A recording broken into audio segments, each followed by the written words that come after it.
স্বাগত সবাইকে আমাদের নিয়মিত টকশো আনোয়ার ইস্পাত। এই সময় আমি জহিরুল আলম আজ আপনাদের সঙ্গে আছি।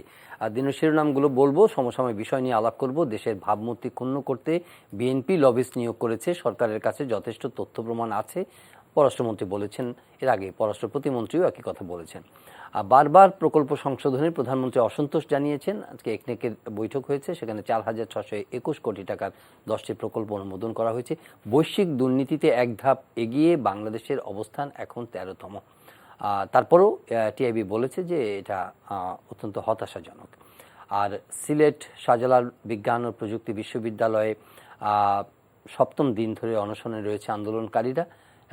শিক্ষার্থীরা তাদের দাবি আদায়ে অনড় রয়েছে এবং সেখানে সংকট নিরসনের কোনো ইতিবাচক কোনো সমাধান এখনও দেখা যাচ্ছে না। লং মার্চের ঘোষণা দিয়েছে কয়েকটি সংগঠন, আবার রাজধানী ঢাকাসহ কয়েকটি স্থান থেকে 5 জন সাবেক শিক্ষার্থীকে আইন শৃঙ্খলা রক্ষাকারী বাহিনী আটক করেছে। এই হলো দিনের খবর। আমরা কিছু বিষয় নিয়ে, যেমন দুর্নীতির সূচকে বাংলাদেশের অবস্থান, আলাপ করতে পারি। অমিক্রণ পরিস্থিতি যথেষ্টই উদ্বেগজনক, সেটিও একটি আলোচনার বিষয়। এবং রাজনৈতিক পরিস্থিতি, বিশেষ করে নির্বাচন কমিশনকে যে আলোচনা চলছে, যে আইনটি পাশের যে উদ্যোগ নেওয়া হয়েছে, সে বিষয় নিয়ে আমরা সুযোগ পেলে আলাপ করব। শুরুতেই পরিচিত হব। স্টুডিওতে রয়েছেন জনাব AK ফাইয়াজুল হক রাজু, আওয়ামী লীগ নেতা এবং জাতীয় প্রেস ক্লাবের সাধারণ সম্পাদক জনাব ইলিয়াস খান। স্বাগত আপনাকে। এবং জুম প্ল্যাটফর্মে আমাদের সঙ্গে যুক্ত হয়েছেন ডক্টর বদিউল আলম মজুমদার, সম্পাদক সুশাসনের জন্য নাগরিক। স্বাগত আপনাকে ডক্টর মজুমদার।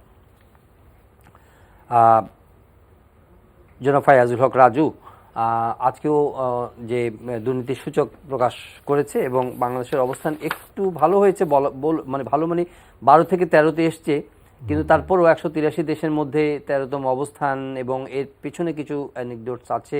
টিআইবি বলেছে যে এটা কোনো একটা দেশ বেশ খারাপ অবস্থায় গেছে, সেই কারণেই অবস্থা। কিন্তু বাংলাদেশের যে চিত্রটি দুর্নীতির, সেখানে খুব বড় ধরনের কোনো পরিবর্তন তারা লক্ষ্য করেনি এবং মন্তব্যও করেছে যে এটা হতাশাব্যঞ্জক। আপনি কি বলবেন? ধন্যবাদ আপনাকে জহির ভাই, এবং সেই সঙ্গে এনটিভির অগণিত দর্শকদেরকে শুভেচ্ছা এবং সালাম। এবং আজকে এখানে উপস্থিত ইলিয়াস ভাই এবং সর্বজন শ্রদ্ধেয় আমাদের বড় ভাই বদিউল আলম মজুমদার ভাই, তাকেও সালাম এবং শুভেচ্ছা। আমি মানে এই প্রশ্নটা আপনি করবেন প্রথমে, এটা হয়তো জানতাম না, বাট আমি এটাকে যেহেতু করে ফেলেছেন, এটা বলে এটা খুবই গুরুত্বপূর্ণ একটি বিষয়। আমাদের জাতীয়ভাবে এটাকে অবশ্যই বিবেচনায় নেওয়া উচিত। সেই দৃষ্টিকোণ থেকে বলতে চাই যে নিঃসন্দেহে দুর্নীতি একটি বড় সমস্যা আমাদের সকলের জন্য, বিশেষ করে বাংলাদেশের প্রেক্ষাপটে এটি একটি বড় সমস্যা। আমাদের যেরকম করে ইকোনমিক ডেভেলপমেন্টটা হচ্ছে, একই সঙ্গে পাল্লা দিয়ে কিন্তু দুর্নীতিও অনেক বেড়েছে, এটা তো মানে বলাই বাহুল্য এটা। এবং এখানে একটা জিনিস কি, যে চ্যালেঞ্জটা হচ্ছে যে এই দুর্নীতি কি আপনার স্টেট প্যাট্রোনাইজড, সেটা একটা বড় একটা বিষয় এখানে, যে রাষ্ট্র কি একে সমর্থন করে কিনা, বা আজকে যারা রাষ্ট্র ক্ষমতায় আছেন, বিশেষ করে আওয়ামী লীগ নেতৃত্বে যে সরকারটি আছেন, আমার মনে হয় যে এই জায়গাটা একটা ইম্পর্টেন্ট একটা অ্যাসপেক্ট। সেখানে তারা কিন্তু স্পষ্ট করেছেন যে দুর্নীতিকে প্রশ্রয় না দেওয়ারই, এবং এইটি একটি পলিটিক্যাল কমিটমেন্ট আওয়ামী লীগের। বাট পাশাপাশি এটাও সত্য যে এই চ্যালেঞ্জটা মোকাবিলায় যেভাবে আপনার আমাদের দরকার ছিল বা প্রয়োজন ছিল, সেভাবে আমরা এখনও কামিয়াব হতে পারিনি। এবং তার মানে বোঝা যাচ্ছে যে এই যে খুব ফ্র্যাকশনাল আপনার এগিয়ে যাওয়া, বা ওয়ান নচ, এক ধাপ এগিয়ে যাওয়া বা এক ধাপ নিচে চলে যাওয়া, এটা খুব একটা বড় কিছু সৃষ্টি করে না। এখানে যে রিফ্লেকশনটা আমরা দেখতে চাই, যে এটার বিরুদ্ধে যে একটা ক্রুসেড আপনার অর্থাৎ আপনার যুদ্ধ ঘোষণা করা এবং সেই অনুযায়ী কাজ করা, সেই অনুযায়ী এর মূল উৎপাটনে যাওয়া এবং কোর অফ দ্য ইস্যু বা কোর অফ দ্য কজ সেখানে অ্যাড্রেস করা, সেই কাজগুলো আরও সুচারুভাবে হওয়া উচিত। এবং সেই ব্যাপারে আমার মনে হয় যে আমাদের অনেক কিছু এখানে করার আছে, এখন অনেক কিছু বাকি রয়ে গেছে। দেখেন, মানে আমি যে কথাটি বললাম যে অনেক প্রোগ্রেস হয়েছে, অনেক ইন্ডিকেটরে আমরা অনেক এগিয়ে গেছি, সামাজিকভাবে অনেক জায়গায় আমরা আজকে আগানো আছি, বিভিন্ন পার্শ্ববর্তী কয়েকটি রাষ্ট্র থেকে অনেকেতে। এবং এগুলো নিয়ে আমরা বিদেশিদের কাছ থেকে আন্তর্জাতিক পরিমণ্ডলে যেভাবে বাহবা পাই, নিজেরাও অনেক সময় উৎসাহিত বোধ করি এসব দেখে, এবং আমরা এখানে অবশ্যই আশার আলো দেখি। বাট দুর্নীতির এই বিষয়টিতে এটাও ঠিক যে এটা কিন্তু অনেক বছর থেকে এই আমাদের একটা কালচার চলে আসছে। আজকে দেখেন, এমন কোনো ক্ষেত্র নাই যেখানে মনে করেন যে দুর্নীতির ছায়া নেই। এটা মানে আমার মনে হয় যে স্বীকার করে নিয়ে তারপরে এটাকে অ্যাড্রেস করাটা মনে হয় উত্তম এবং উচিত হবে। তো সেই ক্ষেত্রে আমরা এখন পর্যন্ত আগাতে পারিনি, এটি একটি অবশ্যই হতাশার বিষয়। তবে এই যে এক ধাপ এগিয়েছে, এটিও খারাপ দিক নয়, এটি ভালো একটা আমাদের অবস্থান ব্যাখ্যা করে যে we are trying to progress, but খুবই খুবই ন্যূনতম এটা।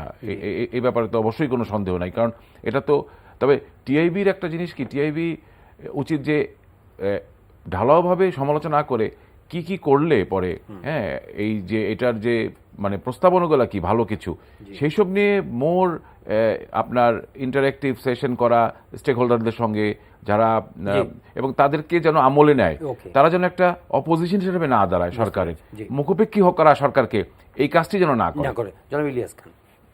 আপনাকে ধন্যবাদ। আমার সহ আলোচক জনাব ফাইজুল হক রাজু এবং যারা অনুষ্ঠান দেখছেন,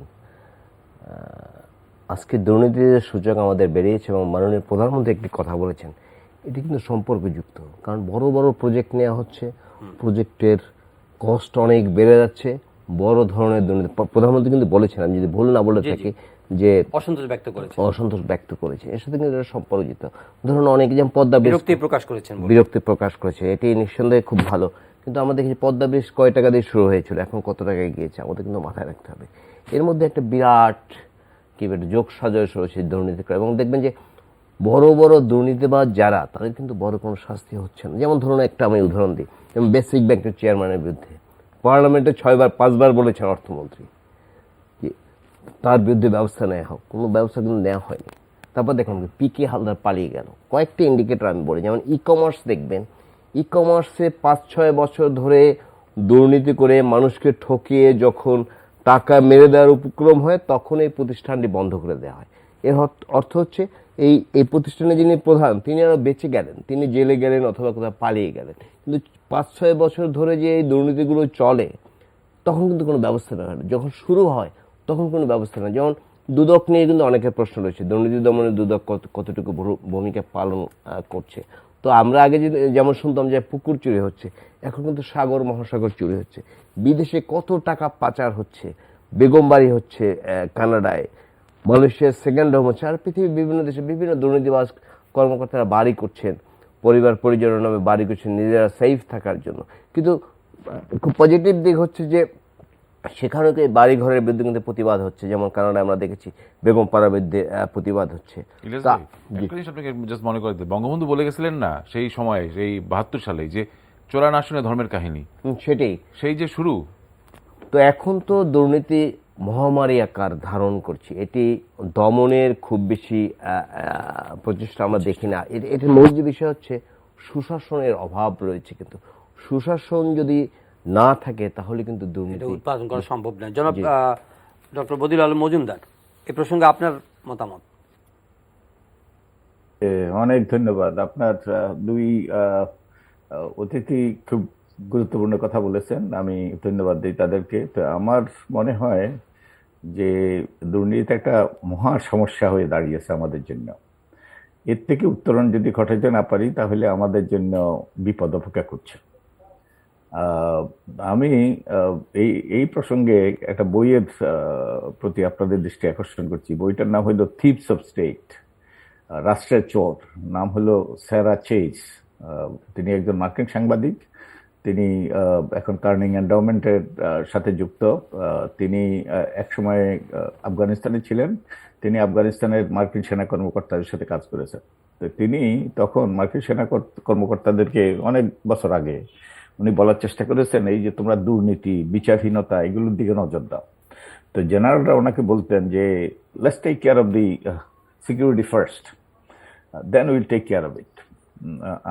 আমরা প্রথম নিরাপত্তার বিষয়টা আমরা নজর দিই, তারপরে আমরা দুর্নীতি, বিচারহীনতা এগুলোর দিকে নজর দেব। তো উনি বলার চেষ্টা করেছেন এই আপনার দুর্নীতি এবং বিচারহীনতাই কিন্তু সিকিউরিটির বিরাট অংশ। আপনি যদি দুর্নীতি এইভাবে ব্যাপক হয় এবং বেসামাল পর্যায়ে পৌঁছে, এবং মানুষ যদি ন্যায় বিচারের অভাবে, মানুষ যেটা উনি ওখানে বলার চেষ্টা করেছেন, ন্যায় বিচারের অভাবে মানুষ ধর্মাশ্রয়ী হয়ে যায়, আল্লাহর কাছে, ঈশ্বরের কাছে, ভগবানের কাছে বিচার দেয়। তো এবং আফগানিস্তানে কি হয়েছে জানেন, এবং সেটাই কি সিকিউরিটির জন্য থ্রেট হয়ে যায় শেষ পর্যন্ত। হ্যাঁ, এবং এটা আমাদের জন্য দীর্ঘমেয়াদী ভাবে আমরা সকলেই এই অবস্থা চলতে থাকলে আমরা কেউ নিরাপদ নই।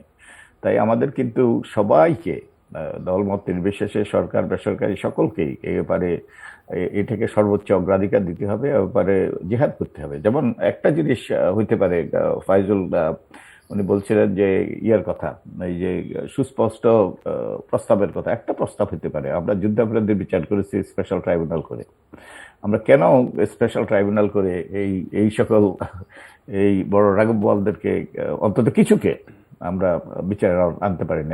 এটা একটা গুরুত্বপূর্ণ প্রস্তাব হইতে পারে। আর আরেকটা গুরুত্বপূর্ণ, এর সাথে কিন্তু রাজনীতি যুক্ত, এবং বস্তুত রাজনীতি আর দুর্নীতি আজকে সমার্থক হয়ে গিয়েছে অনেকের ক্ষেত্রে, সবার ক্ষেত্রে নয়। আমি ফাইজুল কথা বলছি না। তো এই আমরা এবং এটা কিন্তু আমাদেরকে আরো সংকট দিকে নিয়ে যাবে যতদিন পর্যন্ত এই আখের গুচানো যায় রাজনীতি করে, রাজনৈতিক ছত্রছায়ায়, এবং অন্যায় করে পার পেয়ে যাওয়া যায়, পদ পদবি পেয়ে ততদিন পর্যন্ত কেউ ক্ষমতা ছাড়বে না, এবং ক্ষমতা ছাড়ার কোনো রকম ইনসেন্টিভ নাই। আর যারা ক্ষমতার বাইরে আছে তারা কিন্তু এই ক্ষমতা যাওয়ার জন্য মরিয়া। তো এবং এটাই আমাদেরকে সহিংসতার দিকে ধাবিত করবে। তো আমাদের এই রাজনীতিকে দুর্নীতিমুক্ত করতে হবে, এবং এটার জন্য আমাদের যেটা গুরুত্বপূর্ণ, এই যে মাননীয় প্রধানমন্ত্রী অসন্তোষ প্রকাশ করেছেন, কিন্তু তাকে কার্যকর ব্যবস্থা নেওয়া দরকার। এই যে মেগা প্রকল্পগুলো, এটা কিন্তু এই ফায়দা দেওয়ার রাজনীতির একটা বড় হাতিয়ার। এই যে ফায়দা দেওয়ার, এই যে নিজের আপনজনদেরকে, নিজের ওই যে দলের লোকদেরকে, নিজের এই যে যাদেরকে প্রভাবশালীদেরকে, এই ফায়দার রাজনীতি যদি আমরা বন্ধ করতে না পারি, তাহলে আমরা কিন্তু আমরা সবগুলো প্রতিষ্ঠান ধ্বংস করেছি। এই ফায়দা দিয়ে আমরা কিন্তু এই অযোগ্য লোকদেরকে ভাইস চ্যান্সেলর বানাই, ফায়দা দিয়েই, ফায়দা হিসাবেই আমরা কিন্তু এই যে অনেক আমাদের, আপনারা সাংবাদিক আছেন, সাংবাদিকদেরকেও আমরা সেই রকম পদ পদবি দেই। তো এই ফায়দার রাজনীতি বন্ধ হইতে হবে, এবং এই ব্যাপারে প্রধানমন্ত্রী কিছু করতে পারেন। এবং যতদিন পর্যন্ত যে চেকস অ্যান্ড ব্যালেন্সের সিস্টেম যদি কাজ না করে, অর্থাৎ যে যতদিন পর্যন্ত ক্ষমতায় যারা যায়, ক্ষমতায় গিয়ে ক্ষমতার ব্যবহার করে নিজে লাভবান হতে পারে, অন্যরা লাভবান না হতে পারে, যতদিন পর্যন্ত এটা বন্ধ করা না যাবে। সাম্প্রতিক যেসব কর্মকাণ্ড বা প্রতিক্রিয়া বা আমরা অ্যাকশনস দেখি, সেটার মধ্যে কি কোনো চেকস অ্যান্ড ব্যালেন্সের প্রতিফলন সরকারের এন্ড থেকে দেখছেন কিনা? কোনোভাবে নাই। না, আমি শেষ করি এই অর্থে বলছি যে আপনারা বা নির্বাচন কমিশন বিষয়ে একটা আইনের কথা বলছিলেন এবং বারবার এই দাবিটা তুলছিলেন যে 50 বছরের আইনটা হয় নাই, এবং আইনমন্ত্রীও বারবার বলছেন যে যে সময় আছে এর মধ্যে করা কিছুতেই সম্ভব নয়। কিন্তু আপনি, বিশেষ করে আপনিও কিন্তু বারবার বলেছেন যে যে সময় আছে এটা এনাফ টাইম, এখানে আইন করা সম্ভব। আপনার কি মনে হয় না যে সরকার এই ব্যাপারে খসড়ার মতো তুলে ধরেছেন? আপনার কি মনে হয় না যে সরকার বিষয়টি, ওই যে চেকস অ্যান্ড ব্যালেন্সের কথা বলছেন, যে সরকার বিষয়টি এইভাবে গ্রহণ করেছে যে না, ঠিক আছে, যে সময় আছে, এবং যে একটা জনদাবিও আছে, বিভিন্ন সংগঠন, আপনারা যারা স্টেক হোল্ডার্স আছেন, তাদের দাবির মুখেই সরকার বিষয়টাকে বিবেচনায় নিয়েছে এবং আইনটি প্রণয়নের উদ্যোগ নিয়েছে। কিন্তু সেটা স্বাগত তো আপনারা জানালেনই না, বরঞ্চ এটা নিয়ে আবার কিছু সমালোচনাও শুরু হয়েছে। কি সমালোচনা, এবং সরকারের উদ্যোগটাকে কিভাবে ট্রান্সফর্ম করা যায় পজিটিভলি, এই ব্যাপারে কোনো সহযোগিতার হাত আপনাদের রয়েছে কিনা? প্রথমত আমি একটা জিনিস পরিষ্কার করতে চাই। মাননীয় মন্ত্রী আমাদের নাম ধরে বলেছেন আমরা নাকি ওই যে সংসদে পাশ কাটিয়ে এটা করার জন্য বলেছি, এই আইন করার জন্য বলেছি, এবং আমি লজ্জিত। এই যে আমরা 3 মাস আগে ওই যে আমরা একটা খসড়া দিয়েছি, বলেছি আলাপ আলোচনা করে সবার সাথে মতামত নিয়ে আপনারা একটা বিল তৈরি করেন, বিল তৈরি করে সংসদে উত্থাপন, সবার সাথে আলাপ আলোচনা করেন। অবশ্যই এই অনুষ্ঠানে আপনি বলেছেন। হ্যাঁ, এই যে দুর্ভাগ্য মাননীয় মন্ত্রী, পরের বার আমরা যখন এইসব মিটিংয়ে যাবো টেপ রেকর্ডার নিয়ে যাব, দুর্ভাগ্যবশত। আর ওই যে যেটা আমি আজকেই ওই যে মঞ্জুরুল ইসলাম সাহেবের একটা এই যে ইন্টারভিউ পড়ছিলাম 2017 সালে, ওই যে তিনি ফেব্রুয়ারি মাসে এই কমিশন নিয়োগ দেওয়ার পর উনি সুস্পষ্ট হয়ে বলেছেন যে স্বচ্ছতার সাথে নিয়োগ দিতে হবে, সবার সাথে আলাপ আলোচনা করে বলতে হবে সুস্পষ্ট হবে। আমরা কালকে এটা নিয়ে একটা আলোচনা করব, আমরা এগুলো তুলে ধরবো। তো এখানে যে আইনটা করা হয়েছে, দুর্ভাগ্যবশত এই আইনটা আমাদের কোনো কাজে তো আসবে না, বরং এটা এই সরকার যে আইন করেছি আমরা, আপনারা দাবি করেছেন, কিন্তু একটা খারাপ আইন আইন না থাকার থেকেও খারাপ। কারণ এর মাধ্যমে সরকার ওই যে কিছু সুরক্ষা পাওয়ার চেষ্টা করে। তো এখানে সবচেয়ে যে যে গলত সেটা হলো স্বচ্ছতার অভাব। ধরেন ওই যে এইগুলো পাবলিক ইনফরমেশন, এগুলো প্রথম আলোর ইয়াতে আছে যে এই যে নুরুল হুদাকে যে জনাব নুরুল হুদাকে যে সিইসি হিসাবে নিয়োগ দেওয়া হলো, জনাব নুরুল হুদার কিন্তু নিয়ে অনেক প্রশ্ন আছে। এই আর্টিকেলে আছে ওনাকে রিকমেন্ডেশনগুলো একটু বলেন, আমাদের সময় সংক্ষিপ্ততা আছে তো। হ্যাঁ, ওকে ওকে, যেমন যে উনি বিএনপির দ্বারা বিএনপির রোশানলে পড়েছিলেন, তাকে চাকরি থেকে অবসরে পাঠানো হয়, তাকে ইউএসডি করা হয় ইত্যাদি ইত্যাদি। আর তিনি সরকারের অনুগ্রহভাজন হয়েছিলেন, তাকে জয়েন্ট সেক্রেটারিকে ওনার কিন্তু অভিজ্ঞতা নেই সেক্রেটারি হিসেবে, জয়েন্ট সেক্রেটারি হিসেবে তো ভূতাপেক্ষ ইয়ে দিয়ে তাকে সেক্রেটারি করা হয়েছে এবং ওই বিএমডিএফ এর তিনি প্রধান করা হয়েছে, সরকারের অনুগ্রহপ্রাপ্ত, এবং তিনি ওই যে বিরোধী দলের রোশানলে ছিলেন। তো এই ব্যক্তির নাম যদি প্রকাশ হইতো তাহলে কিন্তু এই নিয়ে অনেক আলোচনা হইতো। তাকে নিয়োগ দেওয়া, কারণ তার রাগ বিরাগের বশবর্তী হওয়া, উনি তো মানুষ। ওকে, তো এই স্বচ্ছতায় নামগুলো প্রকাশ করা, এবং যেই যাদেরকে নিয়ে অনুসন্ধান কমিটি, এবং এই যে আইনের প্রস্তাবটা ওই যে ইয়েটা একই, ওই যে আগের যে প্রজ্ঞাপন একই জিনিস, এবং কোন স্বচ্ছতার মঞ্জুরুল ইসলাম বারবার করে বলেছেন স্বচ্ছতা।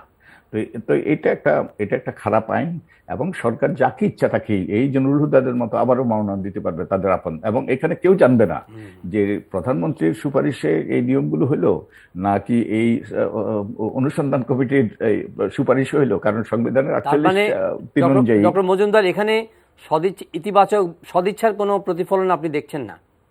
মোটেই না, বরং এটা একটা। জনাব ইলিয়াস খান একটা প্রশ্ন করবেন আপনাকে। ডক্টর মজুমদার, আমি একটি বিষয় জানতে চাই। খুব ভালো লোকজন ধরুন নির্বাচন কমিশন বা প্রধান নির্বাচন কমিশনার করা হলো, কিন্তু এবারে যে 18 সালের নির্বাচনে যেটি হয়েছে, প্রশাসন, আইনশৃঙ্খলা রক্ষাকারী বাহিনী থেকে সবাই তাদেরকে অসহযোগিতা করেছে এবং দিনের ভোট রাতে করার ব্যবস্থা করেছে। সেক্ষেত্রে কি আপনি কি সরকার কি বলবেন যে নির্বাচন কমিশন ভালো করলে নির্বাচন ভালো হবে, না কিভাবে হতে পারে?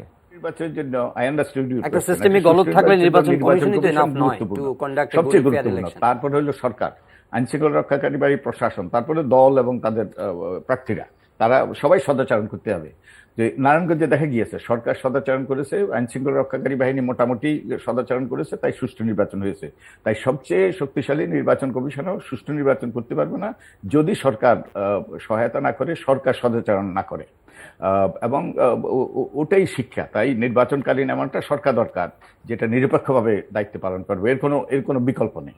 এবং এই কথাই কিন্তু ওই যে 2011 সালে যখন যে কমিটি হয়েছিল বেগম সাজেদা চৌধুরীর নেতৃত্বে, সেখানে সব সিনিয়র নেতারা ছিলেন, সব সিনিয়র নেতারা এই কথাই বলেছেন, তত্ত্বাবধায়ক সরকার রেখেই ওই সংবিধান। কিন্তু আপনাদের এই রেকমেন্ডেশনের সঙ্গে রাজনৈতিক দলগুলোর দাবির যখন সাযুজ্য দেখা যায়, তখন আপনাদের পক্ষপাত নিয়ে বা আপনার নিরপেক্ষতা নিয়ে তো প্রশ্ন ওঠে। হ্যাঁ, আমাদের নিরপেক্ষতা নিয়ে আগেও প্রশ্ন উঠেছে। আমরা যখন এই বিএনপির আমলে আমাদেরকে বলা হয়েছে যে আমরা আওয়ামী লীগ, আমরা সেই ভোটার তালিকায় ত্রুটি, আমরা ওই যে আজিজের অপকর্ম, আমরা ইয়াজউদ্দিনের ওইসব কথা, আমরা এই যে অত বয়স না কিন্তু মনে থাকবে। ওকে, আমরা সত্য কথা বলি, আমরা জনগণের স্বার্থে। আমরা একটু জনাব ফায়াজুল হক রাজুর কাছে শুনবো। জনাব রাজু, আচ্ছা, এখানে একটা জিনিস কি, যে স্বচ্ছতার বিষয়টা তো অবশ্যই সর্বাগ্রে অগ্রাধিকার পাওয়া উচিত, কিন্তু মানে এতদিন ধরে বলা হচ্ছিল বা মানে এলিগেশন আনা হচ্ছিল যে একটা আইন কেন করা হচ্ছে না। তো মোটামুটি সরকার সেই ডিরেকশনই এগিয়ে গেছে, সেটাকে আমলে নিয়েছে এবং সেই ডিরেকশনে এগিয়ে গেছে, এবং সেই ক্ষেত্রে দেখা যাচ্ছে যে একটা আইনি খসড়া প্রথমে ক্যাবিনেটে আলোচনা হলো, তারপরে এটা সংসদে গেল, সংসদ আবার রিকমেন্ড করে এটা সংসদ স্থায়ী কমিটিতে পাঠিয়েছে প্রতিবেদনটি দেখার জন্য, এবং তারা ওখানে এটা পরীক্ষা নিরীক্ষা করে একটা মোটামুটি একটা ফয়সালা করেছে এখন। এবং এখানে দেখা যাচ্ছে কিছু কিন্তু আপনার তারা চেঞ্জও এনেছে, অর্থাৎ কিছু পরিবর্তনও তারা এনেছে, যেমন স্বায়ত্তশাসিত কর্পোরেশন বা এরকম কিছু প্রতিষ্ঠান থেকে নিয়োগ পেতে পারবে, বেসরকারি থেকেও পারবে। সো এগুলা খুবই ভালো দিক একটা। এখন কথা হচ্ছে যে নিয়োগ প্রক্রিয়াটার এইটাই যে শেষ, এটাও কিন্তু না, এরপরে নিশ্চয়ই আরও আলোচনার দরজা খোলা থাকবে এবং সেসব সরকার নিশ্চয়ই আমলে নিতে পারে, এরকম কিন্তু কিছু না যে এটাই সর্বশেষ এখানে শেষ হয়ে গেল। এটা আমি ব্যক্তিগতভাবে এটা মনে করছি যে আজকে যে মজুমদার ভাই যে কথাটি বললেন এইমাত্র, যে স্বচ্ছতার বিষয়টি অবশ্যই আরও বেটার করা যেতে পারে সে বিষয়ে আমার একটা অভিমত আছে। তবে একটা জিনিস আপনি মনে করাই দিতে চাই যে তথ্য কমিশনার যে আছে আমাদের, এটাও কিন্তু এই একটি আইনি কাঠামোর মাধ্যমে কিন্তু তো তথ্য কমিশনারকে নিয়ে আপনারা কি সবাই হ্যাপি? আপনারা তো মনে হয় হ্যাপি না। তারপরে আপনার যে ইসে আছে, দুদকের চেয়ারম্যান বা দুদকের যে কমিশনারদেরকে নিয়োগ করা হয় বা মেম্বারদেরকে নিয়োগ করা হয়, সেখানে কি আপনারা কি হ্যাপি না? আপনারা খুশি না? তারপরে আপনার যে মানবাধিকার কমিশনের চেয়ারম্যান আছে, তাকে নিয়ে কি সেটা তো একটা আইনি কাঠামোর ভিতরে তাকে নিয়োগ দেওয়া হয়। কথা হচ্ছে যে আইনটি কিন্তু সর্বশেষ না এখানে, যে মানে পক্ষগুলা সমস্ত, অর্থাৎ যারা যারা এখানে মেইন স্টেক হোল্ডার্স, তারা কি সহমর্মিতার জায়গায় আসতে পারবে কিনা, একই টেবিলে বসে চা খেতে পারবে কিনা, একই টেবিলে আলোচনা করতে পারবে না অ্যাক্রস দ্য টেবিল, সেটা কিন্তু দেখেন না। 91 সালেও কিন্তু ইলেকশন হয়েছে, সেটা নিয়ে কিন্তু কথা হয়েছে। এটা ডিপেন্ড করে কিসের উপরে? আমি শেষ করছি। 96-তে যে মানে 15 ফেব্রুয়ারি নির্বাচন না, জুনে যে ইলেকশনটি হলো, যে ইলেকশনের মাধ্যমে বিচারপতি শেলী সাহেব যেটার প্রধান ছিলেন, হাবিবুর রহমান শেলী সাহেব, সেই নির্বাচন নিয়েও তো পরবর্তীতে কথা হয়েছে। তারপরে আপনি আসেন 2001-এ যখন নির্বাচন হলো তত্ত্বাবধায়ক সরকার, সেই ইলেকশন কমিশন তো লতিফুর রহমান সাহেব আসেন, উনি তো এসে লন্ডভন্ড করে দিলেন তত্ত্বাবধায়ক সরকারের যে কনসেপ্টটা, ভেরি কনসেপ্ট, সেটার স্পিরিটটাকে নষ্ট করে দিয়েছেন। এবং সেখানে কিন্তু আওয়ামী লীগ একটা peaceful way of transition of power যেটা আর কি বলা হয়, হ্যাঁ, সেটা কিন্তু তারা করেছিল অর্থাৎ। এবং এটা কিন্তু একটা বড় একটা এক্সাম্পল রয়ে গেছে এখন পর্যন্ত কিন্তু কেউ ওই ইয়ে না করে, যে জনরোষে না পড়ে কিন্তু আর তারপরে কিন্তু তার আগে পরে কিন্তু দেখা যাচ্ছে না যে রাষ্ট্র ক্ষমতা ছেড়েছে। 2001-ই একমাত্র একটা এক্সাম্পল আমাদের সামনে, that Awami League had handed over power to the caretaker government. তারপরে যেটা দেখলাম সেটা তো কেয়ারটেকার। আমি যে কথাটি বলতে চাচ্ছি যে আমাদের ছোট্ট একটি শব্দ, সহমর্মিতা, কম্প্যাশন, হ্যাঁ, এবং কাছে আসা, মানে রাজনৈতিক সমস্ত যে মানে যারা আছে শক্তিগুলোকে সকলকে এক জায়গায় আসা, এটা কিন্তু একটা বড় চ্যালেঞ্জ আমাদের সামনে। এখানে আপনি এখন কেন ঘোষণা দিচ্ছেন যে আপনারা পালিয়ে যাওয়ার পথ পাবেন না, প্লেনে যাবেন না প্লেনে চাকায় করে যাবেন, এটি আগে নির্ধারণ করেন কোন পথ দিয়ে পালাবেন। Why are you giving this threat? Is it not terrorism? আপনি তাহলে you are trying to patronize terrorism. তার মানে রাষ্ট্র ক্ষমতা বদল হলেই সে যেভাবে হোক, আজকে ইলেকশন কমিশন যেই স্ট্রাকচারে আসুক, যত স্বচ্ছতার ভিত্তিতে ইলেকশন কমিশন চেঞ্জ করেন, আপনার তো ফোন দিয়ে আটতেছেন অন্য, ইউ হ্যাভ দূরভিসন্ধি, আপনি তো ট্রেচারাস অ্যাক্টের জন্য রেডি হয়ে আছেন। তো তাহলে সেখানে কি হবে? এখানে এগুলা প্রশ্নের মীমাংসা না হলে, মানে দিল্লি অনেক দূরস্থ এখনো, কিন্তু আপনি চাঁদের আলোয় কাপড় শুকানোর ব্যবস্থা করতেছেন। যে যারা অপোজিশনে আছেন তাদেরও গুডউইল দরকার, তাদেরও সহযোগিতার হাত বাড়াতে হবে। ওই চাঁদের আলোয় কাপড় শুকানোর একটা মানে ডে ড্রিম করলে তা সেটা সম্ভব হবে না। এবং ইতিমধ্যে যে একটা থ্রেটনিং, একটা সেকেন্ড যদি একটু অ্যাড করতে পারি মেহেরবানি করে, মানে একটা ডিউরেবল, সাস্টেনেবল একটা আপনার পন্থার কথা চিন্তা করতে হবে, লং টার্ম পার্সপেক্টিভে জিনিসটাকে দেখতে হবে, ব্রডার স্পেকট্রামে। আপনি যদি একটা শর্টকাট কিছু একটা চিন্তা করেন এবং সেটার জন্য সরকারের উপর ক্রমান্বয়ে চাপ সৃষ্টি করেন, সরকারও তার সুবিধা মতো সেভাবে কিন্তু আইনটি প্রণয়ন করবে। অ্যাটলিস্ট মানে অ্যাকোমোডেটিভ তো হয়েছে কিছুটা হলেও, আগে তো কোনো আইনই ছিল না ইন প্লেস, লেটস সে, তাই না? সেই জায়গাতে একটা আইন এসেছে। এখন আপনি কোশ্চেন করতেছেন, সবাই খুবই ভালো কথা, আমিও মেনে নিয়েছি যে এটার আরো স্বচ্ছতা দরকার, একটা প্রুডেন্স, অর্থাৎ এটার একটা আরো যেন সুন্দরভাবে এটাকে সবাই কাছে গ্রহণযোগ্য হয়, আরো বেশি নির্বাচনটাকে যেন একটা সুন্দর ফ্রি ফেয়ার ভাবে করা যায়। কিন্তু তার সঙ্গে ওই প্রশ্নগুলো কিন্তু খুবই, মানে আমি নির্বাচন উত্তর অবস্থায় আমার কি অবস্থা হবে সেটা নির্বাচন কমিশন কিভাবে ঠিক করবে? আমি যদি নির্বাচনে হেরে যাই, আমাকে কি বদিউল আলম মজুমদার সাহেব এসে রক্ষা করবে বা ইলিয়াস সাহেব সেদিন রক্ষা করবে না তো? কারণ আপনি তো আমাকে আগেই ঘোষণা দিচ্ছেন যে আমার কল্লাই থাকবে না, আমি দেশ থেকে পালানোর জায়গা পাবো না। কেন আমি দেশের থেকে পালা যাব? কি আমি অপরাধ করেছি? জনাব ইলিয়াস খান, এই প্রসঙ্গগুলো আসছে এই কারণে যে এখন দুই পক্ষই, মানে প্রধান রাজনৈতিক পক্ষগুলো একে অন্যকে অভিযুক্ত করছে, তারা লবিস্ট নিয়োগ করেছে, বিদেশ থেকে নানা ধরনের ভাবমূর্তির প্রসঙ্গ আসছে, অভিযোগ আসছে পারস্পরিকভাবে। এবং এটা অপোজিশনের প্রতি উনি যে ইঙ্গিতটা করলেন যে they are hatching something against the government, অথবা একটা থ্রেটনিং মুড আছে, থ্রেটনিং মুডে আছে, এবং এটা কিভাবে একটা লাস্টিং সলিউশন বা ডিউরেবল সলিউশন দেবে?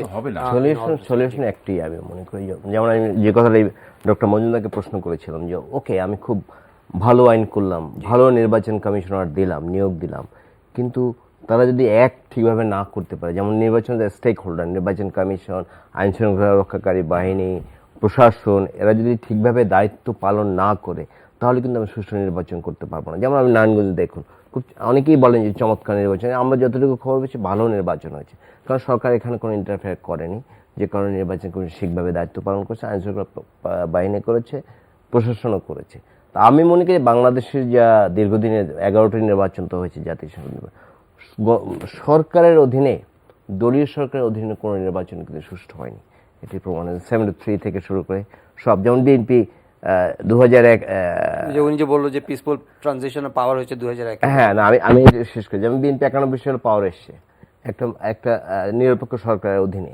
তারা এসে যে মাগুরা একটা নির্বাচন করলো, সেই নির্বাচনগুলো বিতর্কিত হয়ে গেল, নিশ্চয়ই আমাদের মনে আছে যে কাজী সালাম কামাল। সব জায়গায় প্রমাণিত হয়েছে দলীয় সরকারের অধীনে বাংলাদেশের মানুষের যে কালচার, মানুষের যে কথাটা উনি বলছেন সহনশীলতা কম, সব কিছু মিলে খুব টাফ। কারণ এই যে থ্রেড দেওয়ার কালচার, যে আমি যদি ক্ষমতাচ্যুত হই তাহলে আমার কি পরিণতি হবে, এই ভয়ে কিন্তু যে দলই ক্ষমতায় আসুক তারা ক্ষমতায় থাকতে চায়। সুতরাং সেই জন্য তারা নানা কৌশল তারা অবলম্বন করছে। তো আমি মনে করি একমাত্র সমাধান হচ্ছে একটা নিরপেক্ষ সরকার নির্বাচনকালীন থাকতে হবে, একটা পার্মানেন্ট ব্যবস্থা করতে হবে। যেমন যেটা বাতিল করা হয়েছে যে সুপ্রিম কোর্টের রায়, সেখানে কিন্তু ছিল যে পরবর্তী দুই মেয়াদ নিরপেক্ষ সরকারের অধীনে হতে পারে, কিন্তু সেটা থাকেনি। কিন্তু আজকে যে সংকট, আমরা আসছি আপনার কাছে। বদিউল মজুমদার ভাইয়ের কাছে আমার একটা প্রশ্ন আছে, বিনীত প্রশ্ন, যে রাজনীতিতে নির্বাচন উত্তর ফিয়ার ফ্যাক্টরটা যেটা সকলকে চেজ করে, ফিয়ার অফ রিটালিয়েশন, তো সেটা আর কি, ফিয়ার অফ রিটালিয়েশন অথবা হোয়াট এভার ইট ইজ, যেভাবে দেখেন আপনি, এটা তো একটা বাস্তবতা। How are we going to address that? That remains to be a big $1 million question. ওটাই হলো রাজনৈতিক সংস্কৃতির পরিবর্তন। এবং আমি বারবার করে বলি, we need a grand alliance, we need a grand compromise. আমাদের একটা রাজনৈতিক সমঝোতা দরকার। আমাদের অনেক সমস্যা, এই সমস্যাগুলো সমাধান ওই যে 90-এর ওই যে 3 জোটের রূপরেখার মতো, তার চেয়ে বিস্তৃত আরো ব্যাপক। We need now everybody two sit together. এবং আমাদের ভবিষ্যৎ বংশধরদের, আপনাদের ভবিষ্যতের কথা চিন্তা করে আমাদের we need to come to a negotiated settlement. আর আপনি যে অনেকগুলো গুরুত্বপূর্ণ কথা বলেছেন, এই যে কেন নির্বাচন কমিশন, কেন এই যে তথ্য কমিশনের উপর, কেন মানবাধিকার কমিশনের উপর, এদের উপর কেন আস্থা নেই? কারণ হলো যেই প্রক্রিয়া নির্বাচিত হয়েছে, যেমন যাদেরকে নিয়ে সার্চ কমিটি করা হয়েছে, তারা কিন্তু অনুগ্রহভোগী, তারা কিন্তু সরকারের ওই যে বিভিন্নভাবে সুবিধাপ্রাপ্ত, এবং তাদের কোনো ওই সব সার্চ কমিটি কোনো ব্যতিক্রমী চিন্তার, কিন্তু মেরুদণ্ড সম্পন্ন ব্যক্তির কোনো যুক্ত হওয়ার কোনো সম্ভাবনা নেই। ওটা একটা। আরেকটা হলো পরশুদিন তার আগের দিন বিচারপতি আব্দুল মতিনের একটা ইন্টারভিউ ছাপা হয়েছে প্রথম আলোতে। উনি বলেছেন কি, সার্চ কমিটি, উনি অনেকগুলো সার্চ কমিটির সদস্য বলছে যে ওই সার্চ কমিটি যেটা হয়, কতগুলো এন্ডারাপ ধরিয়ে দেয়, ওই টাকা পয়সার নয়, কতগুলো ওই সিভি, কতগুলো নাম ধরিয়ে দেয়, ওর থেকেই তারা ইয়ে করে। তো সত্যিকার অনুসন্ধান হয় না। এবং সত্যিকার এই যে মঞ্জুরুল ইসলামকে বলেছে, তো আপনারা ওই অনুসন্ধান করলেন না কেন? উনি ঠিক উত্তর দিতে পারলেন না। এবং ওনাকে ওই প্রশ্ন করা হয়েছে এই যে জনাব নুরুল হুদার ব্যাপারে, নুরুল হুদার সেই রাজনৈতিক সংশ্লেষ, তো কিন্তু উত্তর দিতে পারলেন না। তো যে ওটা হলো স্বচ্ছতা সবচেয়ে গুরুত্বপূর্ণ।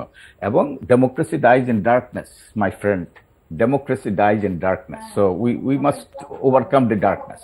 এবং সমঝোতার কোনো রাজনীতি যে আমরা এখন যেটা করি, ফয়জল, এটা রাজপথে কোনো কিছু সমাধান হয় না। রাজপথ রাজনীতির জন্য নয়, রাজনীতির জন্য হলো আলাপ আলোচনা, মত বিনিময়, সংলাপ, তারপরে সমস্যার সমাধান।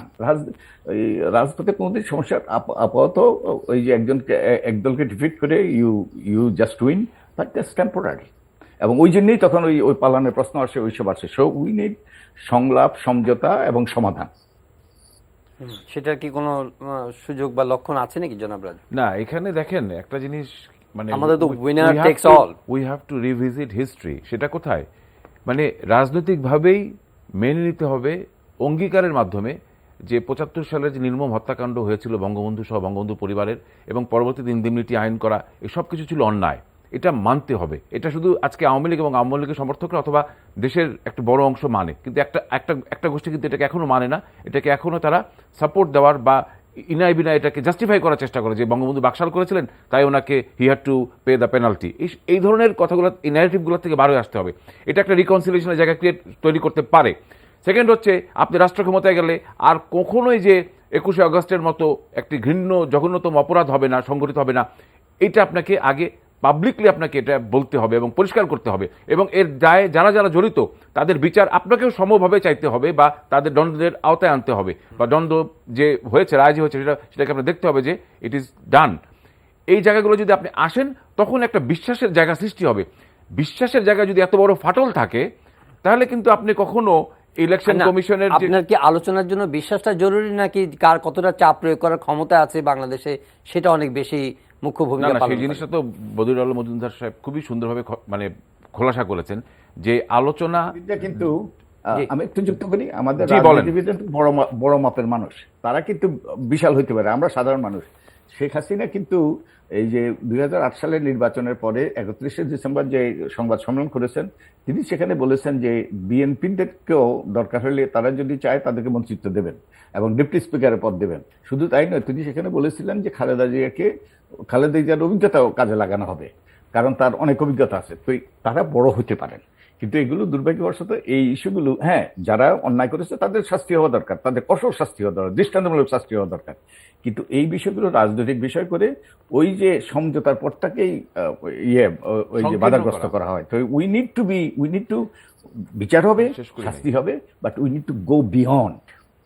একটু জনাব ইলিয়াস খানকে শুনে আসছি। জি জি, আসলে আমরা অনেক তর্ক বিতর্ক করছি, বাট একটা কনসেনসাসে আসা উচিত। আমাদের নির্বাচনের প্রশ্ন রয়েছে, যেমন 14 সালের নির্বাচন, বিরাট প্রশ্ন রয়েছে, 154 জন বিনা ভোটে নির্বাচিত হয়েছে।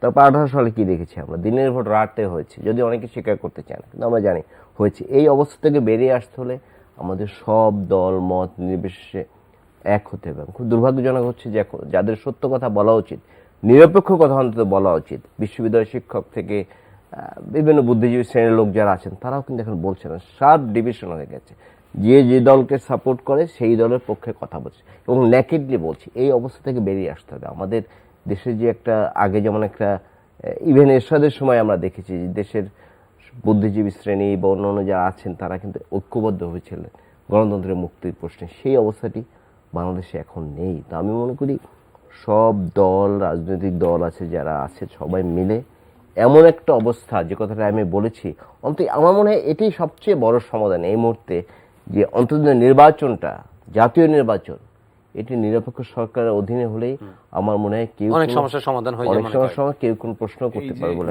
ভাই, এই যে আমি একটু মানে ক্ষুদ্রভাবে ভুলটা ধরায় দেই, এই যে 2014 সালের ইলেকশন, অবশ্যই এখানে প্রায় 150-এরও বেশি সংসদ সদস্য, 154 জন টু বি প্রিসাইজ, তারা ইলেক্টেড হয়েছে আনঅপোজড।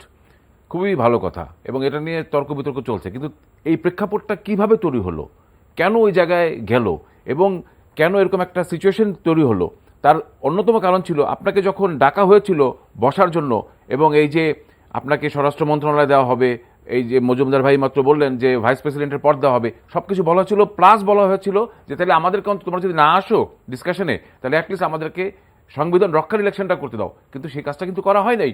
সেখানে জ্বালাও পোড়াও থেকে শুরু করে এমন কোনো কাজ নেই যে কাজটি করা হয় নাই, যার ফলশ্রুতিতে আরেকটা বড় ধরনের পলিটিক্যাল গ্যাপ তৈরি হয়ে গেল মেইন অপোজিশন পার্টির সঙ্গে সরকারি দলের। তো এই যে আপনি মানে সময়ে সময়ে এত বড় বড় ফাটল সৃষ্টি করেছেন, তার গহ্বরে তো আপনারাই পড়েছেন আজকে, এবং 2018-তে আপনারা তাই করেছেন। আপনারা কি একটা পার্টিসিপেটরি রোল প্লে করেছেন, যেটা আপনার সাপোর্ট করে একটা ফাংশনাল ডেমোক্রেসিকে এগিয়ে যেতে?